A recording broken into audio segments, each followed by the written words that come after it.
Кімде-кім мешітке кірген кезінде Алладан қорқып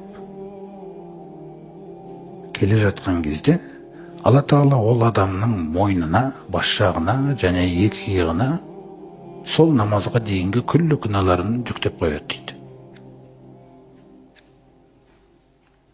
Сөйтіп ол намазға тұрып сәжде жасаған сайын, рукуқ жасаған сайын жаңағының бәрі төгіледі.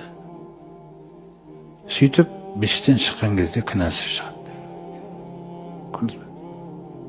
Ал мен жаңағы иықтарымдағы күнәларымды ойламаймын мен анаған қараймын, мынаған қараймын. Мен қандай темамен кірдім, сол темамен шығам. Алла мұқтажсыз бай. Егерде мен кірген кезде мен жаңағы нәрсемді ойлап кіру керек. Соны ойлаған кезде мынаның бәрі есімнен шығып кетеді мен.